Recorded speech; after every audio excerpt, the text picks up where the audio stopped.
Hello, मैं कुमार आनंद आप लोगों का हमारे इस क्लास में स्वागत करता हूं। हम लोग जो क्लासेस अभी कर रहे हैं वो क्लास रिलेटेड है फ्रेज से। फ्रेज से जुड़ी हुई मैंने आपको एक क्लास कम करवा दिया है जिसमें मैंने आपको यह समझाया हुआ है कि व्हाट इज फ्रेज, कि फ्रेज क्या है। जिसमें मैंने आपको यह समझाया था कि phrase is a group of words. Phrase एक शब्दों का समूह होता है जिसमें सब्जेक्ट वर्ब एग्रीमेंट नहीं रहता, यानी कोई भी वर्ब किसी सब्जेक्ट के अकॉर्डिंग नहीं आता है या कोई सब्जेक्ट वर्ब के अकॉर्डिंग नहीं आता। ये हुआ फ्रेज। तो कॉन्सेप्ट नंबर 1 हम लोगों का फ्रेज है। इसी फ्रेज में जो कॉन्सेप्ट नंबर 1 है मैंने आपको पॉइंट 1 करवाया था जिसमें मैंने आपको यह समझाया है कि फ्रेज जो है फ्रेज यानी कि जो नाउन फ्रेज है, फ्रेज में क्या है, जो नाउन फ्रेज की बात की जाती है तो उस नाउन फ्रेज फ्रेज उसका कॉन्सेप्ट नंबर 1 मैं लिख देने का काम करता हूं, समझने में आसानी रहेगी। तो मैंने कहा है कि फ्रेज हम लोगों ने स्टार्ट किया जिसका कॉन्सेप्ट 1 रहा और वह रहा हम लोगों के लिए फ्रेज। क्या रहा? फ्रेज यानी फ्रेज हो गया नाउन फ्रेज। तो फ्रेज आप लोगों का स्टार्ट हो चुका है। कॉन्सेप्ट 1 में हम लोगों ने देखा है नाउन फ्रेज को और इस नाउन फ्रेज का हम लोगों ने पॉइंट 1 देखा है, पॉइंट फर्स्ट, कि noun phrase as an object, noun phrase as an object मैंने यहां बताने का काम यहां पर किया है। क्लियर? अब हम लोग मूव कर रहे हैं पॉइंट नंबर 2 की तरफ। Point number 2, noun phrase as an object तो मैंने आपको करवा दिया है। अब हम लोग बढ़ते हैं noun phrase as an subject की तरफ। देखते हैं सेंटेंस फर्स्ट है कि वॉकिंग इन ओपन एयर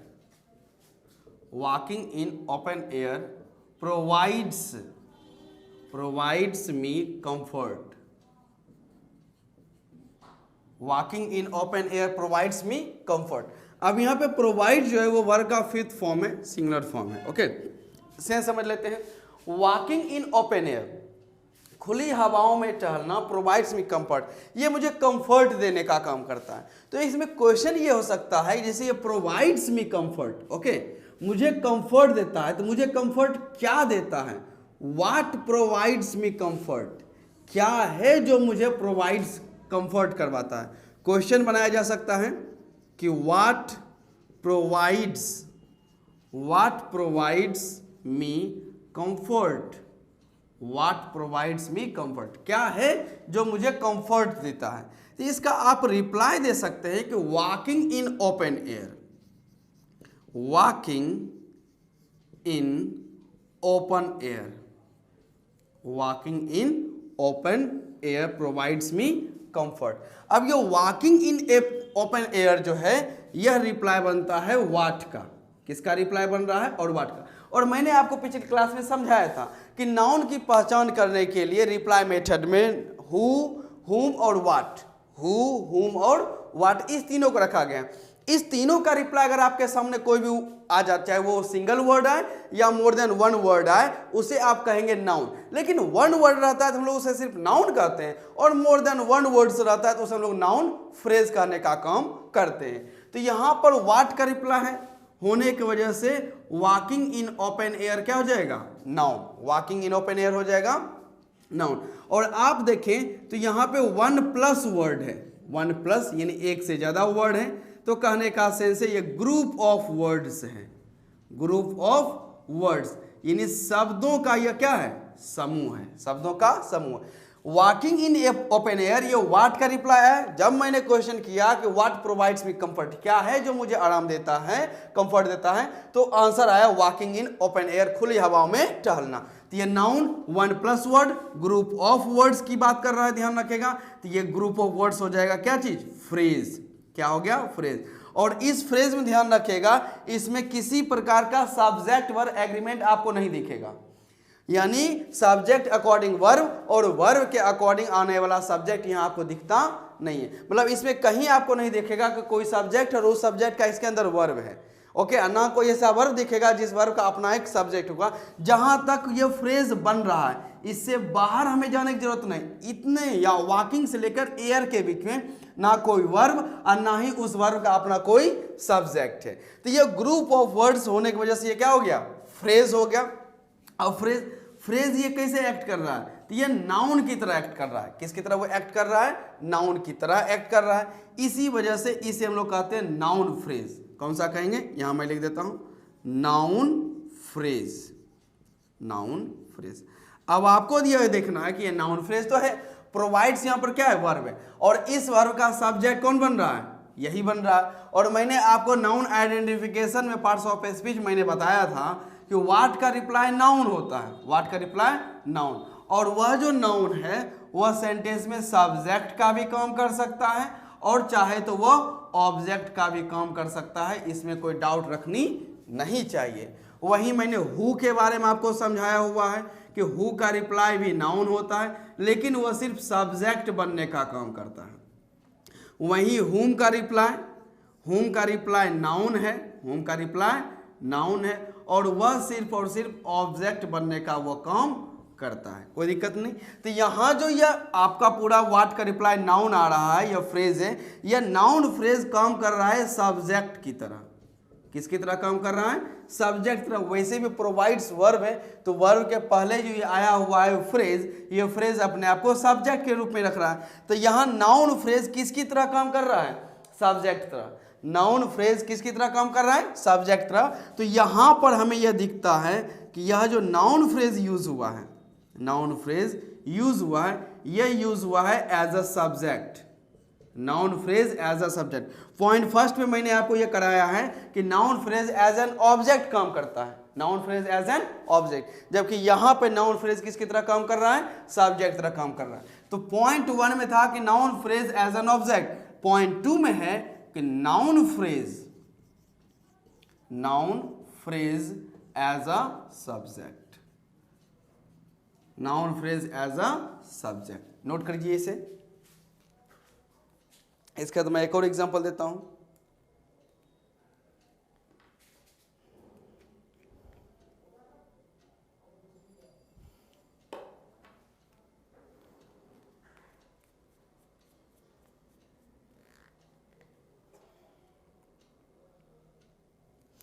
चलिए इसको इरेज करके मैं सेकेंड सेंटेंस लिखता हूं। Noun phrase as a subject.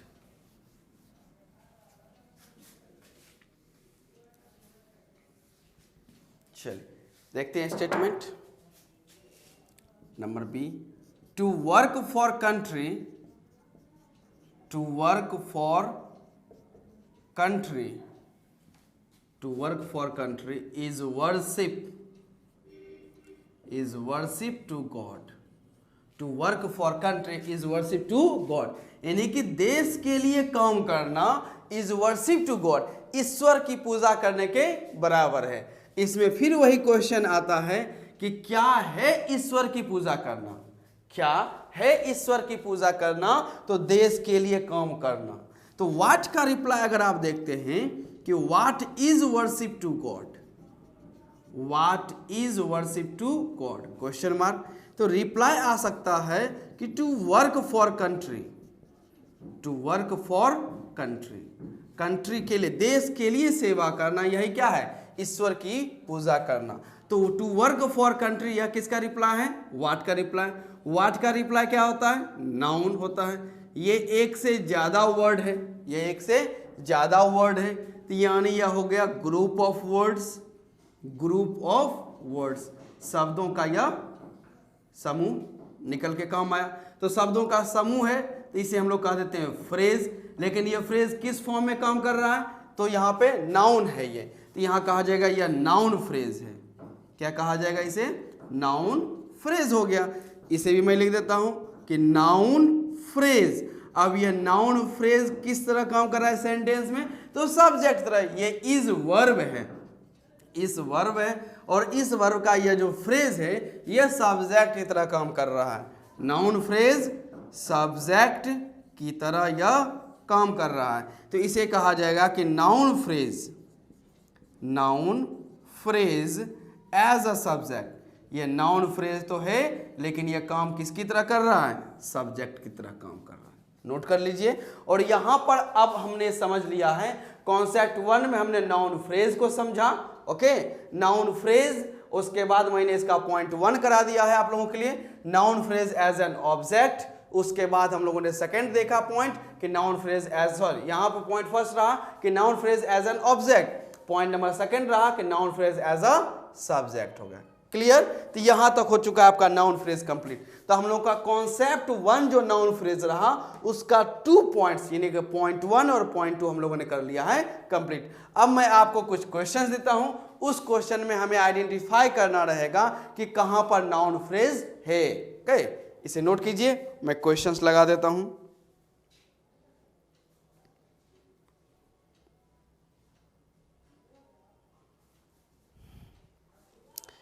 चलिए देख लेते हैं क्वेश्चंस को एक एक करके।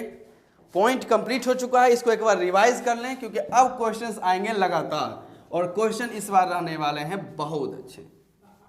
चलिए तो इसको देख लेते हैं। चलिए क्वेश्चन नंबर फर्स्ट आप लोगों के सामने रखा जाता है। ओके, जो मैंने एग्जाम्पल में भी करवाया हुआ है। We enjoy singing sad songs. We enjoy singing sad songs. आपको पहचानना है कि नाउन फ्रेज, सबसे पहले आपको पहचानना है कि इसमें नाउन फ्रेज कहाँ है, उसके बाद आपको यह पहचानना है कि नाउन फ्रेज यहाँ सब्जेक्ट की तरह काम कर रहा है या ऑब्जेक्ट की तरह काम कर रहा है। दोनों आपको काम यहाँ पर करने हैं। तो चलिए देखिए phrase question number 1। Okay, early to rise early to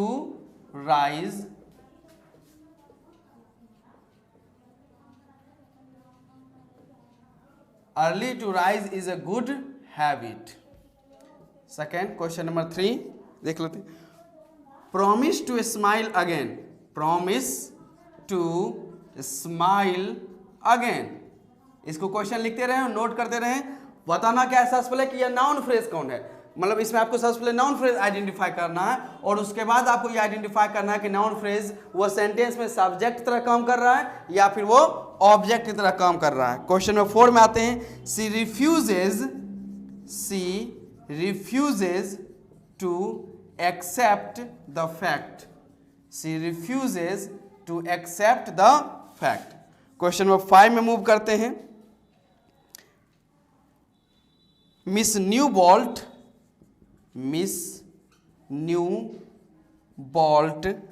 denies stealing the ornaments.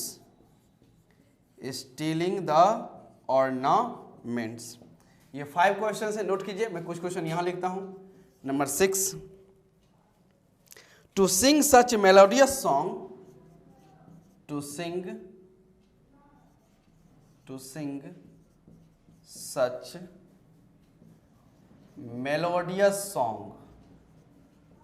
to sing such melodious song is graceful 6 question number 7 move करते हैं। Crows prefer, question number 7, crows prefer stealing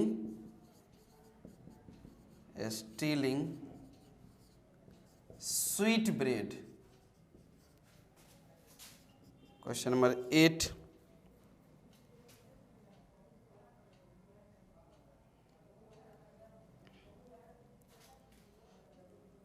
do they hate talking in the meeting? Do they hate talking in the meeting? Question number ये रहा 8। Question number 9, okay,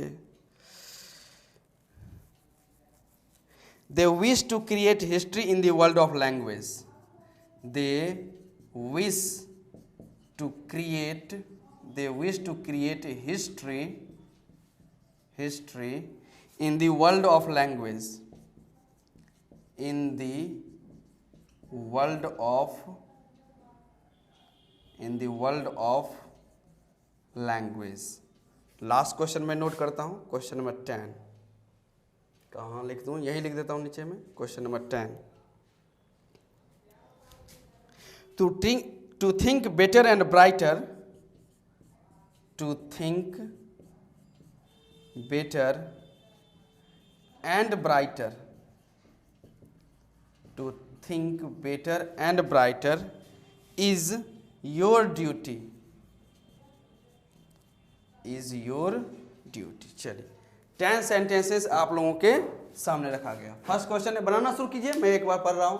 early to rise is a good habit, कि प्रातः सुबह उठना एक अच्छी आदत है। We enjoy singing sad song, हम लोग इंजॉय करते हैं singing sad songs, okay, sad songs को गुनगुनाना। प्रॉमिस टू स्माइल अगेन, वादा कीजिए दोबारा स्माइल करने का। सी रिफ्यूजेज, वह मना करती है टू एक्सेप्ट द फैक्ट, कि सच बात को, फैक्ट में सत्य होता है, सत्य बात को एक्सेप्ट करने से, मतलब वो स्वीकार करने से मना करती है। Miss Newbolt denies stealing the stolen ornaments, Miss Newbolt इनकार करती है, डिनाइज वर्ब है जिसका मतलब होता है इनकार करना, इनकार करती है। स्टीलिंग द ऑर्नामेंट, स्टीलिंग में चुराना, और ऑर्नामेंट्स का मतलब होता है आभूषण, कि आभूषण चुराना वो इनकार करती है। To sing such melodious song, इस प्रकार के गीत को गाना इज ग्रेसफुल, एक ग्रेसफुल मतलब एक शानदार है ये। क्राउज प्रेफर, कौवे जो है वो पसंद करते हैं स्टीलिंग स्वीट ब्रेड, मीठे ब्रेड को चुराना। Do they hate talking in the meeting, क्या वे लोग नफरत करते हैं talking in the meeting, meeting में, सभा में बात करना। नंबर 9 आते हैं, दे विश, वे लोगों की इच्छा होती है, क्या या इच्छा है, to create history in the world of language, कि ये जो वर्ल्ड ऑफ लैंग्वेज है, भाषाओं की जो दुनिया है, उसमें इतिहास बनाना। नंबर 10 आते हैं, to think better and brighter, बेहतर सोचना, आगे से गुड से बेटर सोचना, और ब्राइटर और थोड़ा ब्रॉड सोचना, ओके, थोड़ा शानदार सोचना, इज योर ड्यूटी, आपका कर्तव्य है। तो 10 सेंटेंसेस है, आपको इसमें पहचानना है कि नाउन फ्रेज, और उसके बाद आपको यह बताना है कि यह जो नाउन फ्रेज है ये सब्जेक्ट का काम कर रहा है या फिर ऑब्जेक्ट का काम कर रहा है। तो चलिए देखते हैं, आप भी बनाइए और मैं भी साथ साथ में आपकी मदद करता हूं। तो यहाँ इज वर्ब है, तो सबसे पहला क्वेश्चन यही है जिसे कहा गया है early to rise is a good habit, प्रातः सुबह उठना एक अच्छी आदत है। तो क्वेश्चन किया जा सकता है कि what is a good habit, क्या है एक अच्छी आदत। What is a good habit, क्या है एक अच्छी आदत। तो व्हाट का रिप्लाई या नाउन, ग्रुप ऑफ वर्ड्स है, इसे कहेंगे फ्रेज, और ये वर्ड से पहले आया हुआ है तो ये बन रहा है subject. What is a good habit, क्या है एक अच्छी आदत। तो अर्ली टू राइज, सुबह उठना, व्हाट का रिप्लाई है तो नाउन हो जाएगा, एक से ज्यादा वर्ड है फ्रेज हो जाएगा, और ये वर्ड से पहले आया हुआ है तो सब्जेक्ट का काम करना है। तो यहां पर आप देख सकते हैं कि यह जो है फ्रेज या noun phrase as a subject आया हुआ है, noun phrase as a subject. अब इसमें एक और फ्रेज है, एक सेंटेंस में एक से ज्यादा फ्रेज हो सकते हैं। वो फ्रेज क्या है समझिए, अर्ली टू राइज, प्रातः सुबह उठना क्या है, प्रातः early to rise is what, प्रातः सुबह उठना है तो क्या है। तो इसमें कहा जाएगा ए गुड हैबिट, क्या कहा जाएगा, ए गुड हैबिट। तो यह भी व्हाट का रिप्लाई, यह नाउन है, यह फ्रेज है, और वर्ब के बाद आया हुआ है तो यह बन रहा है ऑब्जेक्ट, क्या बन रहा है ऑब्जेक्ट। तो यहां कहा जाएगा noun phrase, noun phrase as an object, noun phrase as an object काम। ऐसे इसे noun phrase as a complement कहा जाता है, लेकिन फिलहाल आप इसे ऑब्जेक्ट रखें, मैं आपको बाद में समझाने का काम करूंगा, इसको अच्छे से समझाऊंगा कि यहाँ क्या थोड़ा सा है, थोड़ा सा अंतर, लेकिन आप इसे noun phrase as an object फिलहाल कर दें, वरना आगे आप चलकर आपको कंफ्यूजन हो जाएगा। चलिए नेक्स्ट देखिए बना करके।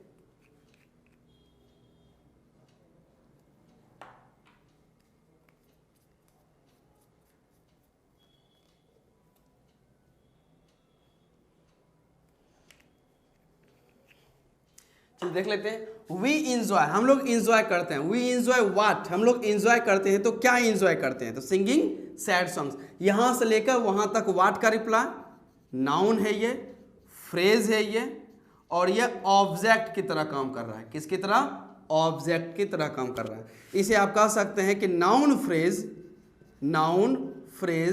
As an object. और जिस तरह से मैं बॉक्स बनाकर ये लाइनिंग कर रहा हूं, आपको भी इसी प्रकार से लाइनिंग करना है। ऐसा नहीं कि सिर्फ लिख दीजिएगा noun phrase as an object, वो लाइनिंग, वो डिटेलिंग आपके नोटबुक में दिखनी चाहिए। ये नहीं कि सिर्फ छाप दिया, नहीं, डिटेलिंग मुझे चाहिए। Promise to smile again, promise what, promise करना है तो क्या करना है? तो व्हाट का रिप्लाई ये नाउन और ये फ्रेज, और प्रॉमिस वर्ब है तो वर्ब के बाद ये आया हुआ है तो ये हो जाएगा ऑब्जेक्ट। तो यहां पर आपको दिख गया noun phrase as an object. She refuses, वह इनकार की, वह क्या इनकार की? To accept the fact. What का रिप्लाई नाउन फ्रेज है ये, और वर्ब के बाद आया हुआ है तो यह ऑब्जेक्ट है। तो noun phrase as an object का काम कर रहा है। Miss Newbolt denies, Miss Newbolt denies करती हैं, इनकार करती हैं। क्या इनकार करती हैं? कि ऑर्नामेंट्स चुराने से, स्टेलिंग द ऑर्नामेंट्स। तो miss Newbolt denies what? Stealing the ornaments. तो व्हाट का रिप्लाई ये नाउन, वर्ब के बाद आया हुआ है तो यह है ऑब्जेक्ट, और फिर इसे हम लोग कहते हैं ये फ्रेज। तो यहां पर ये noun phrase as an object काम कर रहा है। आगे आ जाते हैं। To sing such melodious song is graceful. क्या है ग्रेसफुल? What is graceful? तो इस प्रकार के मेलोडियस सॉन्ग को गाना। तो ये व्हाट का रिप्लाई ये नाउन फ्रेज, और ये वर्ब से पहले आया हुआ है तो यह सब्जेक्ट का काम कर रहा है। तो noun phrase as a subject. Next आते हैं। क्राउज प्रेफर, कौवे पसंद करते हैं। क्या पसंद करते हैं? प्रेफर व्हाट, प्रेफर मतलब पसंद करना। तो स्टीलिंग स्वीट ब्रेड, व्हाट का रिप्लाई नाउन फ्रेज, वर्ब के बाद का रिप्लाई है, यानी noun phrase as an object यहां पर यह काम कर रहा है। आगे आते हैं। डू दे हेट, क्या वे लोग हेट करते हैं? Talking, do they hate what, वे लोग नफरत करते हैं। क्या नफरत करते हैं? Talking in the meeting, meeting में बात करना। व्हाट का रिप्लाई नाउन फ्रेज, और वर्ब के बाद आया हुआ है तो यह क्या हुआ? ऑब्जेक्ट। आगे आ जाते हैं। ठीक है। दे विश, उन लोगों की इच्छा है। क्या इच्छा है? To create history in the world of language, to create history in the world of, they wish to what? They wish what? To create history in the world of language. उन लोगों की इच्छा होती है, क्या इच्छा होती है? कि लैंग्वेज की जो दुनिया है उसमें इतिहास बनाना। सोचिए नाउन फ्रेज कितना लंबा दिख रहा है। व्हाट का रिप्लाई नाउन फ्रेज, और ये वर्ब के बाद है तो यह ऑब्जेक्ट बनने का यह काम कर रहा है। लास्ट क्वेश्चन बात है। To think better and brighter is your duty, तो मतलब क्या है आपकी duty? What is your duty? तो to think better and brighter, तो ये व्हाट का रिप्लाई ये नाउन, ये फ्रेज है, और सेंटेंस में ये फिलहाल सब्जेक्ट का काम कर रहा है। और एक और आप कह सकते हैं to think better and brighter is what, कि बेटर और ब्राइटर सोचना क्या है? Your duty. तो यहां जो लिखा हुआ है आप लोगों के सामने योर ड्यूटी, यह भी व्हाट का रिप्लाई है, यह भी नाउन है, यह भी क्या है? नाउन है, और यह फ्रेज है, नाउन है, और यह फ्रेज बनने का यह काम कर रहा है, और यह वर्ब के बाद आया हुआ है तो यह ऑब्जेक्ट। ऐसे ऐसे हम लोग कहते हैं कॉम्प्लीमेंट। ये रहा आपका नाउन फ्रेज का टोटल आपका प्रैक्टिस एज अ सब्जेक्ट और एज एन ऑब्जेक्ट। मिलते हैं अगले क्लास में कुछ और क्वेश्चंस को लेकर, तब तक के लिए आप अपने आप को ख्याल रखें। Thank you so much.